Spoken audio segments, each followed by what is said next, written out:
حضرت عمر दिन को तख्ते हुकूमत पे बैठते थे और उनका तख्त को सोने जबरजद का नहीं था, मस्जिद नबवी की चटाई थी और सारा दिन वहां बैठ के लोगों की बातें सुनते। और जब रात के अंधेरे गहरे होते उमर भेष बदल के मदीने की गलियों का गश्त करते। कहा तुम्हारे घर से धुआं निकल रहा है और बच्चे रो रहे हैं, उनको खाना क्यों नहीं देती?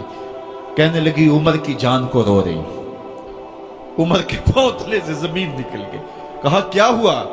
कहा 3 दिन से हमारे यहाँ खाने के लिए कुछ नहीं है, रोजाना बच्चे रोते हैं और मैं हंडिया के अंदर पत्थर डाल करके नीचे से आग डालती रहती हूँ कि बच्चे इंतजार कर करके सो जाएंगे, कम वक्त सो भी नहीं रहे और वो पत्थर पकेंगे भी क्या, और मैं उमर की जान को रो रही हूँ।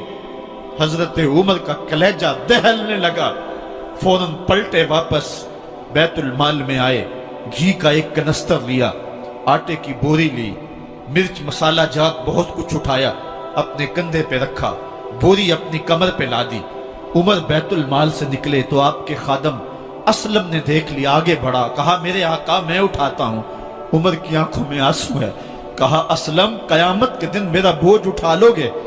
कहा कयामत के दिन तो अपना अपना बोझ उठाना पड़ेगा। कहा उमर को आज अपना ही उठाने दो। हजरत उमर वो घी का कनस्तर और वो आटे की बोरी सर पे उठाए हैं और उस खातून के घर जाते हैं और दस्तक देते हैं। वो जब देखती है उसकी जान में जान आ जाती है। कहा जल्दी जल्दी आटा गूंदो, और उमर सब्जी काटने लग जाते हैं।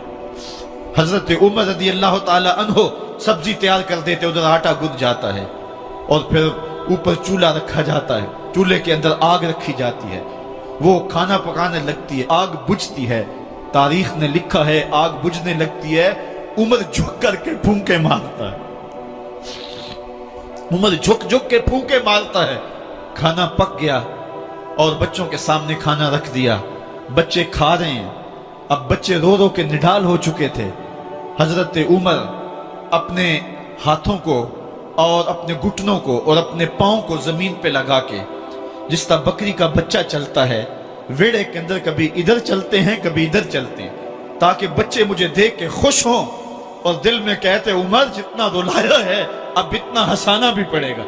तो कभी उमर अमीरुल मोमिनीन, ये मैं किसी आज के जो है वो लोगों के वोटों पे मुंतखब होने वाले हुक्मरान की कहानी नहीं सुना रहा, मैं उस उमर की कहानी सुना रहा हूं जो 23 लाख मुरब्बा मील का हुक्मरान है, आधी दुनिया का बादशाह है।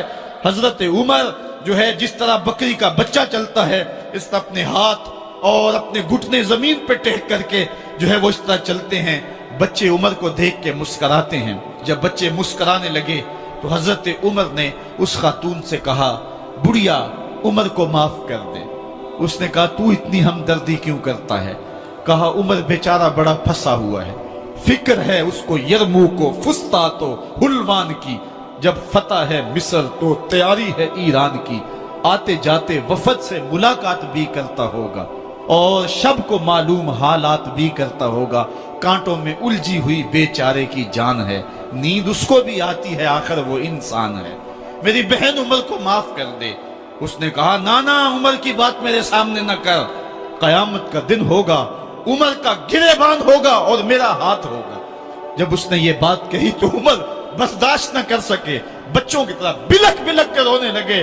कहा वो बदनसीब उमर तेरे सामने है, आज ही कहला जो कहना है, कयामत के दिन मुझे माफ रखना। उसने कहा तू उमर है? कहा बदनसीब उमर तेरे सामने खड़ा हूं। मेरे उमर कहते हैं अगर दजला के किनारे एक बकरी का बच्चा भी प्यासा मर गया उसका हिसाब भी उमर से लिया जाएगा। हजरत उमर निकले यरूशलेम में, एक ऊंट है एक गुलाम है, कभी वो सवार होता है कभी आप बारी मुकर्रर की है।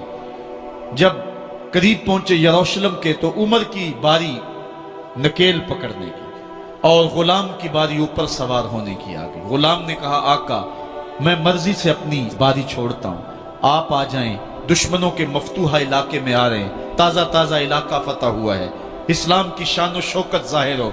उमर ने कहा इस्लाम की शान शौकत ऐसे जाहिर नहीं होती है, अपनी बारी पे तुम बैठोगे, अपनी बारी पे मैं बैठूंगा। लोग मुंतजर खड़े हैं, दूर से जब देखा कहा इसकी हैबत से कांपते थे हम, ये तो कोई हबशी लगता है, रंग काला है, होंठ मोटे हैं, इससे तो ज्यादा हसीन इसका गुलाम है जो आगे आगे चल रहा है।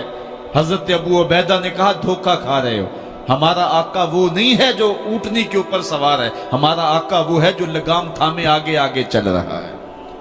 حضرت عمر رضی اللہ تعالیٰ عنہ کو آگے بڑھ کے جابیہ کے مقام پہ حضرت ابو عبیدہ بن جراح نے استقبال کیا، تو حضرت عمر آگے بڑھے اور انہوں نے آگے بڑھ کر کے حضرت ابو عبیدہ کے دونوں کندھوں پہ ہاتھ رکھا، اور سنو حضرت عمر نے کیا کہا، کہا لا الہ الا اللہ انا کنا اذل قوم فاعزنا اللہ بالاسلام، کہا کہ لا الہ الا اللہ، اے ابو عبیدہ بن جراح، ہم ایک ذلیل قوم تھے اور اللہ نے ہمیں اسلام کی وجہ سے عزت عطا کی ہے۔ اور میں تمہیں ایک تاریخ ساز بات کہنے لگا ہوں، اور وہ یہ ہے کہ جب تک ہم اس عزت والے اسلام کے دامن کو تھامے رہیں گے ہماری عزت قائم رہے گی، اور جب اسلام کے علاوہ کسی اور جگہ سے عزت ڈھونڈیں گے تو رسوا کر کے رکھ دیے جائیں گے۔ یہ ہے وہ خلاصہ جو حضرت عمر نے امتوں کے عروج و زوال کا بیان کیا ہے۔ اس امت کو جو خیرات ملی ہے تخت و تاج کی، وہ پینٹاگون سے نہیں ملی، وہ واشنگٹن سے نہیں ملی، وہ وائٹ ہاؤس سے نہیں ملی، وہ محمد عربی کے جوڑوں کا صدقہ ملی ہے۔ اس لیے جب ہم نے اسلام سے انحراف کیا، پاکستان حاصل کیا گیا تھا، پاکستان کا مطلب کیا؟ لا الہ الا اللہ۔ ہم نے اس نعرے کو چھوڑ دیا ہوا ہے، ہم نے انحراف کر دیا ہے۔ آج ہماری نظریں مغرب کی طرف لگی ہے کہ تخت و تاج اس سے نصیب ہوتے ہیں، اور دنیا کے اوپر ہم رسوا ہو کے رہ گئے۔ ہماری پستی، ہماری زبوحالی، ہماری ذلت کا سبب یہ ہے کہ جس جگہ سے ہمیں عزت ملی تھی ہم نے وہ مرکز ہی چھوڑ دیا ہے۔ اس مرکز حیات کو، اس مرکز زندگی کو، اس مرکز عزت کو ہم نے چھوڑ دیا ہے، اور دنیا کے اوپر ہم رسوا ہو رہے ہیں۔ انہی حضرت عمر کی کہانی ہے۔ وادی تہامہ سے گزر رہے تھے کہ بچوں کی طرح بلک بلک کے رونے لگے۔ کہا عمر جوان آدمی ہو اور بچوں کی طرح بلک کے رو رہے ہو؟ کہا تم نہیں جانتے، مجھے بچپن کی کہانی یاد آ گئی۔ کہا کیا کہانی ہے؟ کہا یہی عرض تہامہ تھی، میرے باپ خطاب نے مجھے 5 اونٹ دیے تھے، کہا انہیں لائن میں کھڑا کرو سیدھا۔ میں آگے والا سیدھا کرتا تھا، پیچھے والا ٹیڑھا ہو جاتا، پیچھے والا سیدھا کرتا، آگے والا ٹیڑھا ہو جاتا۔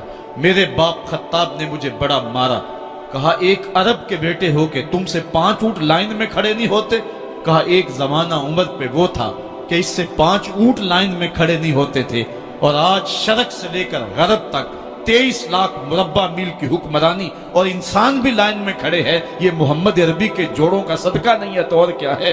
عمر سے تو 5 اونٹ لائن میں کھڑے نہیں ہوتے تھے۔